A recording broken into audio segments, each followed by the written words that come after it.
Welcome to a conversation between two extraordinary women. Dipika Chikhlia Topiwala, the actor who not only beautifully portrayed Sita in the Ramananda Sagar television serial Ramayan, but also defined and immortalized the character of Sita for a whole generation. She is in conversation today with Srimati Bhanumati Narasimhan, sister of Gurudev Sri Sri Ravi Shankar. Bhanumati Narasimhan is the director of the Art of Living's Women and Child Welfare Programs. She is also the chairperson of the International Women's Conference and a best-selling author. In her latest book, Sita, she captures the very essence of one of the strongest women in our epics, the relationship of Rama and Sita, and brings to our experience the very Sita consciousness. Welcome once again. कैसे हैं आप? हम बहुत बढ़िया, आप कैसे हैं? I'm very good, thank you very much. Congratulations, आपकी बुक मैंने पढ़ी है, लेकिन जितनी पढ़ी बहुत अच्छी लगी कि मेरे दिल से मतलब दिल का टॉपिक है, क्योंकि 14 साल से मैं सीता बनी हूँ, तो आज तक लोग मुझे सीता के तौर से याद करते हैं. तो मेरे लिए बहुत अच्छी मेमोरी है कि आपने सीता के ऊपर बुक लिखी है. It's very nice. मुझे एक चीज आपको पूछनी थी कि आपने सीता के बारे में क्यों लिखा? द्रौपदी है, अहिल्या है, कितनी सारी हमारे सावित्री है, कितनी सारी है. आपको सीता क्यों पसंद आई? So it has been my favorite topic. When I was little only, we used to watch you only as Sita. and of course now also during lockdown also we saw again the repeat of Ramayana. Yes. So beautiful. Yes. But when we were small, my father used to every day say stories from Ramayana and Mahabharata, and I used to love his descriptive ways of saying about Sita and as a little Sita, everything from Kamba Ramayana, Adbhut Ramayana. He used to quote Valmiki Ramayana, of course. So I had lot of interest, and then I used to feel that, of course, when I was little, I had a different understanding. I used to feel why she was given so much of difficulties, in spite of being a princess. And I used to really wonder. I used to argue with my father. It was injustice, all that. But when I grew up, I had a different approach to Sita due to Gurudev's understanding of the stories. Yeah. So that is when I thought there are people who go through this type of situation, where when we grow up also we have a different understanding of Sita, and the Sita that I have understood now is such a empowered woman, and nowadays we need to. Yeah, that is why I just wanted to pen it down, and also I had lot of time during lockdown. Otherwise, we are all so of us. busy. Yes, all of us had a lot of time in the lockdown. But I'm glad that you used the lockdown time so effectively. And you kind of brought in a lot of understanding about the character of Sita. Because initially, when the first time it was released, everybody knows that, they considered us as gods. The second time when it got released, and there was a lot of digital marketing, a lot of digital people coming up and talking, that is when I could tell them she's a very empowered person. She's the one who actually made the decisions. She's not the one who was angry like Draupadi. She's a fire daughter, so she was not angry. But Sita is a daughter of the earth, so she spoke what she had to speak, but she did not she kept a balance between her mind and her duty as a wife. So for me also to put that point across to the people was very difficult, because people always thought कि नहीं राम के पीछे चल रही हैं, that is Sita ji. Sita ji is somebody who suffers alone, somebody who cries alone, but it's not true. Yeah, it's not true. So would you like to talk about what you have put across in your book? Yeah, because I think that is the the crust of the whole book. The fact that she's an empowered woman. Yeah. So I would say, first of all, Sita was a leader in her own capacity, but she chose to play a supportive role to Rama. Isn't it? A true leader is one who leads by example, of course, and she was a perfect example, I would say, of how to stand by your loved ones and be a pillar of strength for higher purpose. And then I have heard Gurudev often speak about 5 leadership qualities, and Sita exhibited all of them. As for example, like Samadarshi, Paradarshi, Priyadarshi, Satyadarshi, and Duradarshi. These are the 5 qualities. And Samadarshi means, we all know she was equanimous, whether she was in forest or in the palace, they were both same to her. And Paradashi was that transparency, the fact that she agreed to do the Agni Pariksha and confidently went through this. It is the highest example. And then Duradashi is being far-sighted. We all know while in Ashokvatika how, she knew Rama would come however long it takes and that Dharma would prevail, and she did not give up. These are the beautiful examples. And then Priyadarshi, she never complained, when you have played her character so well. When she had to go to the forest again as a pregnant lady, she did not cultivate any hatred in her children or in herself. She only nourished care, that acceptance, faith, courage, wisdom and all, and also love in them. If you see, they were so loving, both the Lava and Kush. And then Satyadarshi, she lived her whole life glorifying the truth of who Rama was. And here we can understand Rama in a different perspective. Gurudev says that Rama is the soul and Sita is the mind, and Lakshmana is the awareness, Hanuman is the prana, or breath, and Ravana is the arrogance or ego. When the mind is kidnapped by the ego, the soul becomes restless. That's what happens when we have so much of ego. We are also not comfortable, isn't it? So then, the mind, then the soul becomes restless. As we know, we feel so not comfortable at all. And so with the help of the breath, the mind is once again reunited with the soul. So that is what the whole understand. Every day Ramayana is happening in our own mind, in our own life, isn't it? So when you understand Rama, it is very true, very true. And you have explained it very well. There's a spiritual significance of Sita ji being the mind, Rama being the soul, Hanuman ji being the pran. I think you're right about it, and the fact that Ravan is your ego. So I think what you've explained is very, very beautiful. And I'm so glad that I'm talking to somebody who understands Sita as much as I, understand. Because I feel that all my life, I have been trying to tell people that I'm not submersive.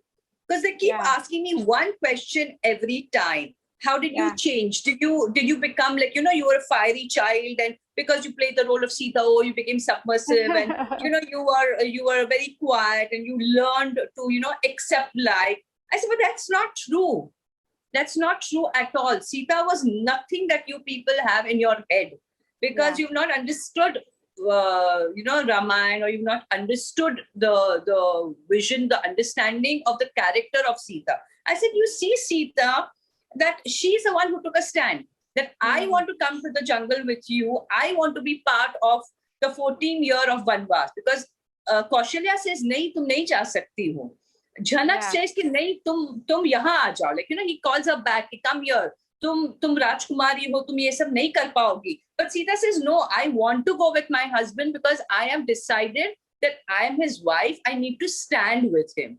So the fact that, she takes these stands every time is, I think, brilliant.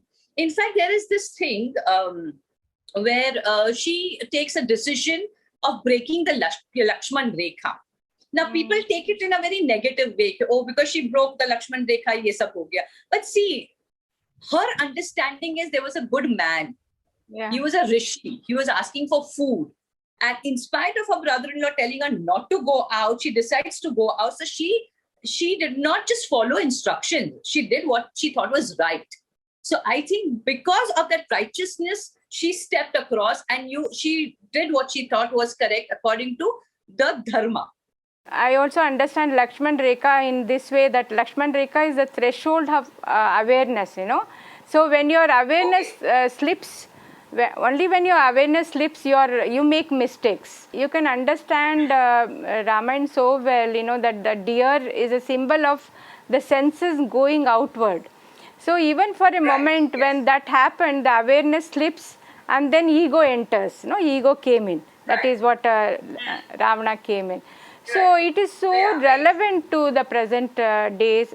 Whenever it's important to understand our great epic in this light. Then it makes it's more practical now also, isn't it?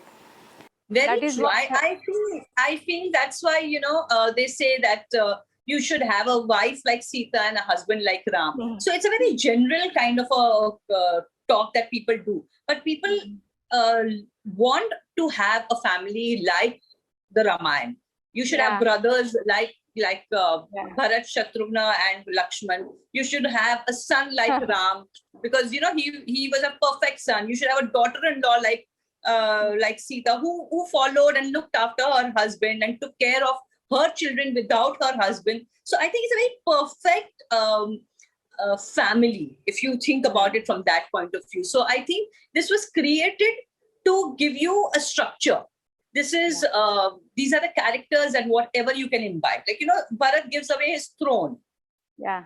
He gives it away because he feels that his mother has not done correct.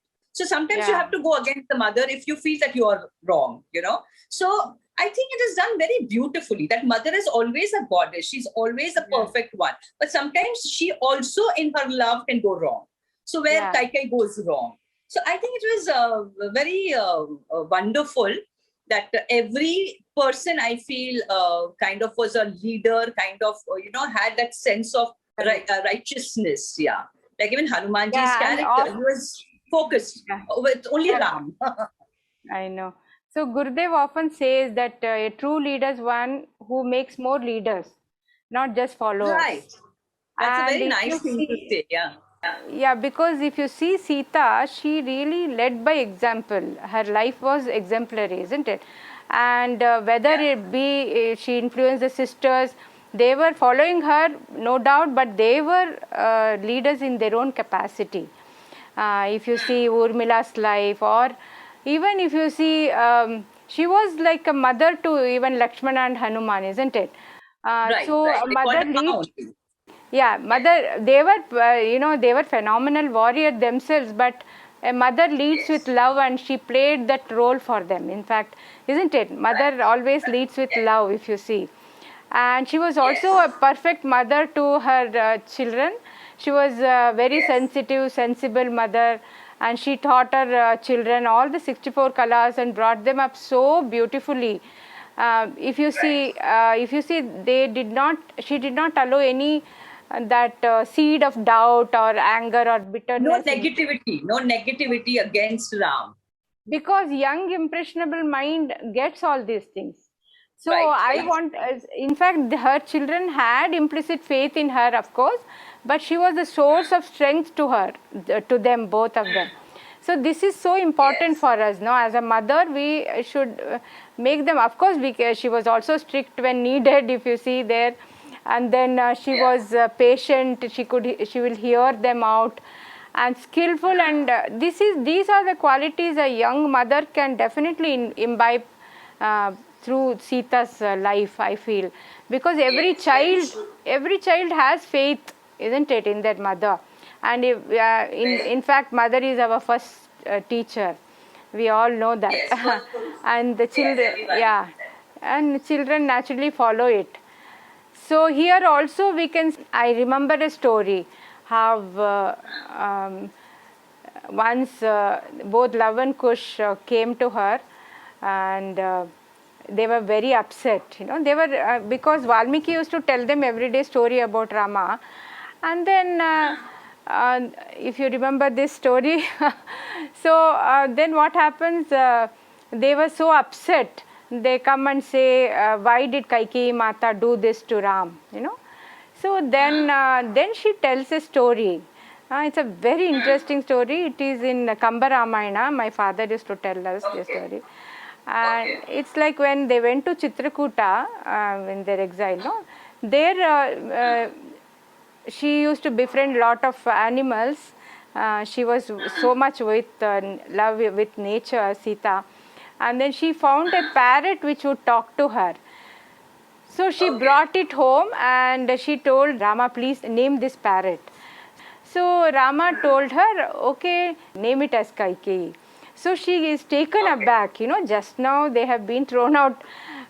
One day they were, they were living in palace, and next they had to come to forest because of Kaikeyi Mata. So she was still she had little reservation about her. Even though she knew something was there, purpose was there, but she was little, she had reservation what happened to Kaikeyi Mata. Then she says, Ram, this parrot is my friend, you are asking me to name Kaikeyi name. So Rama said, what does the parrot do to tell me? So she said, it's a talking parrot, whatever I say, it is repeating. So Rama said, Kaikeyi was like that in the hands of the divine. She was repeating what the divine wanted her to repeat. So immediately she gets the point. And then she says, then even the little bit of doubt and any little bitterness also went away from her. So she said, whenever a mother does anything, she does only for the good of the children. So this was the story she told the children, and then they became happy. Otherwise they were so upset with Kaikeyi Mata. So this is how, even in life, one whether it is friends or the relationship or the husband and wife, if they can relate to each other, support each other to bring up the divine quality in each other, then I feel it will be a great, all relationship will work wonders. Very well. So when you're talking about this, I will just interrupt you. So after Ram, Lakshman and Sita come back from Ayodhya, one of the first person Rama wanted to meet was Kaikeyi. So Lakshman says, how can you think of meeting Kaikeyi first? You should be meeting your own mother. So he says, no, she has suffered as much as we have suffered. We have suffered in the jungle without any remorse. But she has remorse and she's suffering alone in the palace. So her pain is more than what we have gone through. So we should go and acknowledge her first. So he goes meets Kaikeyi and says, I have no, I have no comes against you. And then he goes and meets Manthara also, because he knows that she is the reason that Kaikeyi has done that. And then he goes and meets Kaushalya. So that is the, what you call in Hindi is badappan. That you are, yes, not only broad-minded, but you're such a vast-hearted person that you only have love in your heart. But that only comes when, your perspective in life is very strong, that you can see other person's point of view as clearly as you see yours. So I think, so I think that's a very wonderful kind of, thing. Because you always keep saying that put yourself in the other person's feet. But it doesn't happen that... your portrait of any one of us. Yeah, in fact, we have seen your portrayal of Sita as a young mother in Valmiki Ashram. It was so very moving, It was so beautiful. We have all cried. You really brought out that beautiful. That was a time I was not married. I did not know how children should be, what it had to be like. I would put them to sleep and, then I would try to teach them how to do the bow and arrow. So it was all very beautiful, but I think it was very divine. Because that whole situation out there was very divine. It was not acting, it was not work. And it came very naturally. Otherwise, an 18-year-old girl who has not had children and not married doesn't come naturally. But they say that a woman, as soon as she's born, the mother instinct in her is one of the sharpest, loudest, and the finest. So, when you have a sibling, the girl will immediately start taking care of the brother or the sister. But if it's a brother, he generally will not know how to take care of the sister. But the sister takes care because she is a mother from the time she's born. But it happens. Not every brother is is going to be different. Yes, I know your brother is divine, so it's a different story. Yes. We are talking of normal people. We are not talking of Gurudev. Correct. Yes.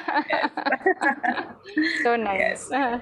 Very Yes. So tell me, nice. what are your experiences as a mother? Because you've been a mother and you are looking after so many education faculties. So how do you manage with your own children? Teaching other people. How do you do? What is it that you do? What is it I do is meditation. And I'm grandmother also now. Wonderful. So, in fact, I feel when we meditate and when you have the spirituality is meditation is part of spirituality, and spirituality is all about caring and sharing. So, when you are spiritual, that strength is there to, that brings the ability to have a broader vision. In fact, I feel for service of humanity. Yeah. So here I would again say that Gurudev has been the inspiration and constant guide for every project that we take. In fact, here and we also have so many beautiful volunteers who support us and continue to support our initiative.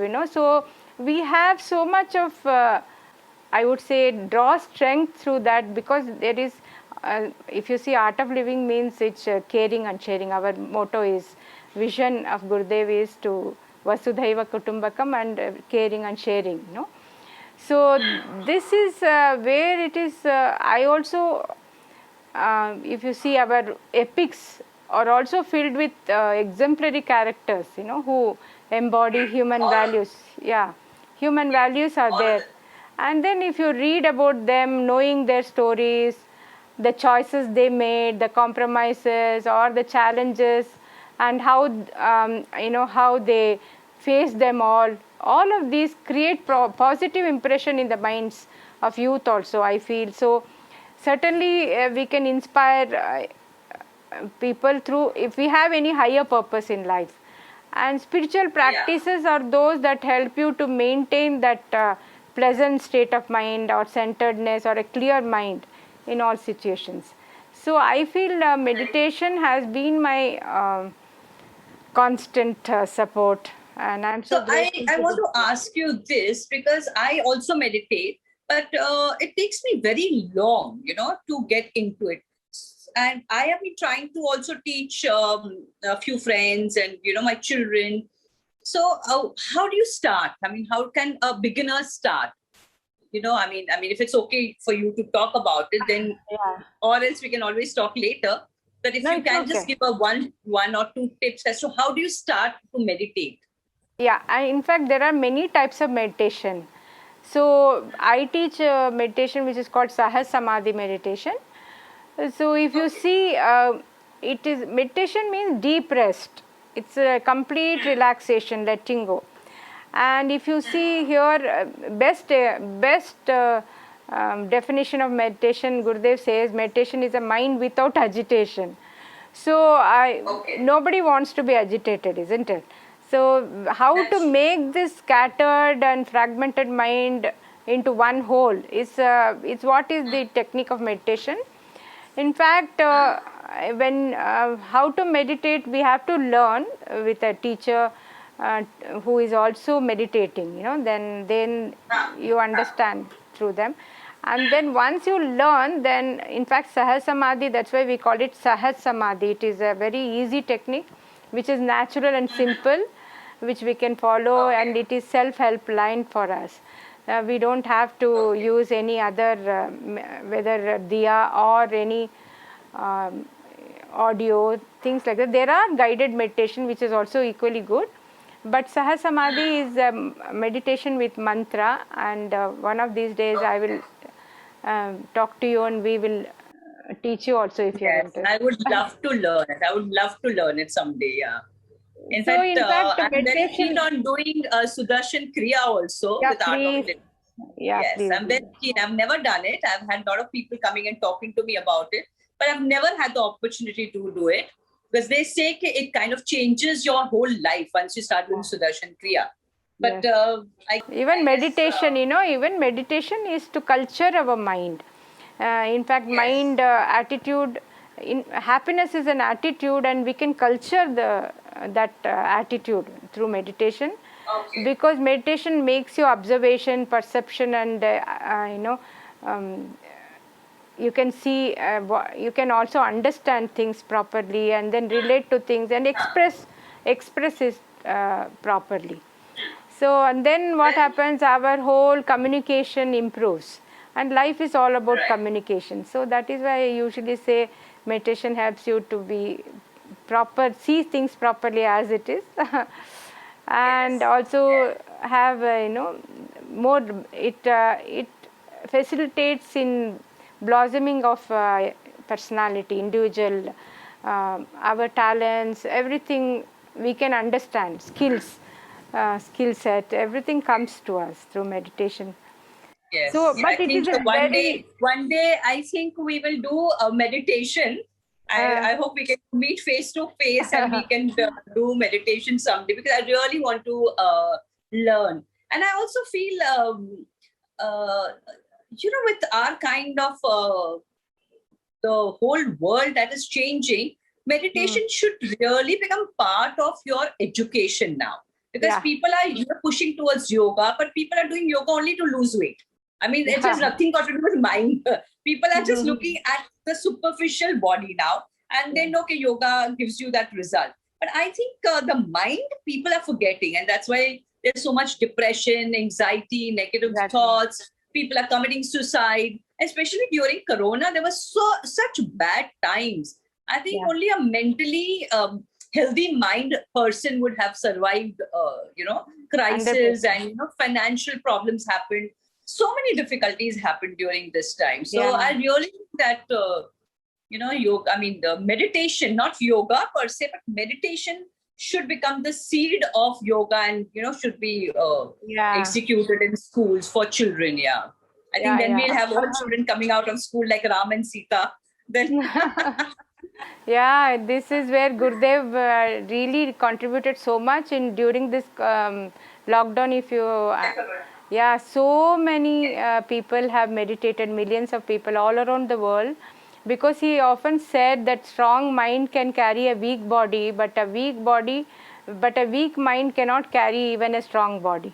So we have to focus on the strong mind. That is where Sita is so relevant.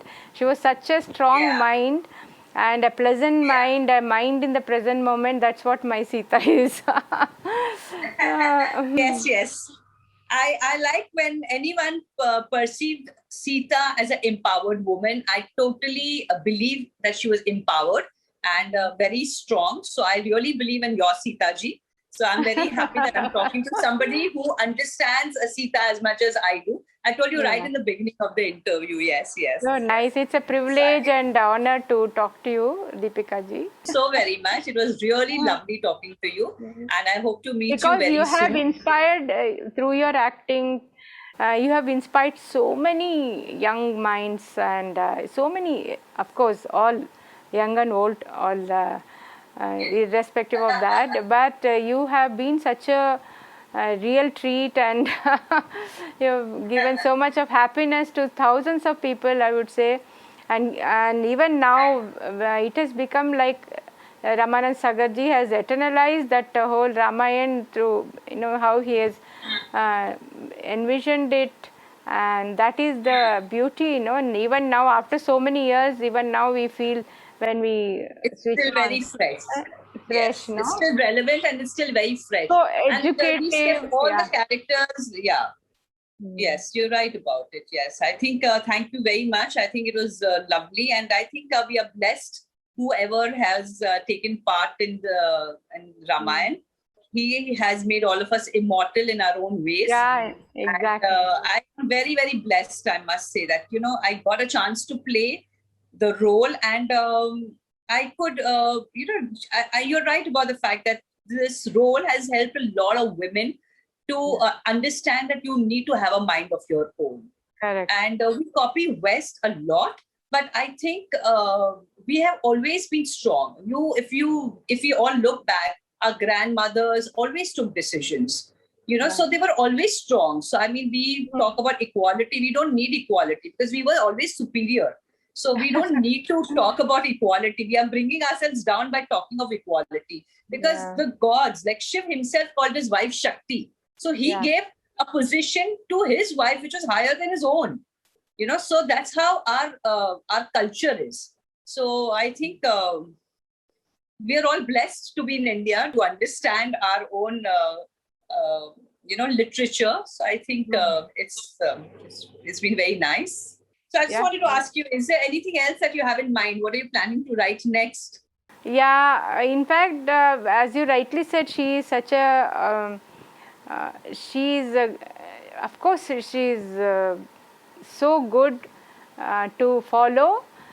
But then I feel that she is not only a religious icon, but also a spiritual one, because religion is a small part of spirituality. Yes, So, very, very small. Because it is a framework to facilitate the expression of human values. That is what it is.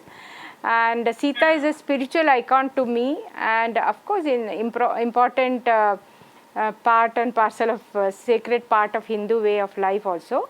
She is both to me, because anybody can follow her now, whether east or west. When you see a strong mind, everybody needs to have a strong mind, isn't it? If you look at it from the point of a strong mind, any situation, any given situation, how one can really sail through it, if you have a pleasant state of mind, if you have a strong mind, and if your mind is in the right places, like if you have faith in yourself, in the world, in the higher power that is ruling us, right? So it is for everybody. Sita is for everybody. I feel it's not only for Hindus. She is global iconic. She is very global, and in fact, now that I mentioned this to you, but we have had a lot of people from Pakistan who have loved Ramayana. So I think anybody who is ready to imbibe values and understand, I think it's open to everybody, because that's what I think Sanatan Dharma is all about. That it's very open, and it's very it doesn't have any specific rules and regulation, because it's more about philosophy. Sarve jana sukhino bhavantu, bahujana hitaya, bahujana sukhaya. All these things are, isn't it? Yes. So that is what they represent, and it's so wonderful. So thank you so much, Dipika ji. Thank you very much, Didi. It was lovely talking to you, and hope to meet you soon. Take care.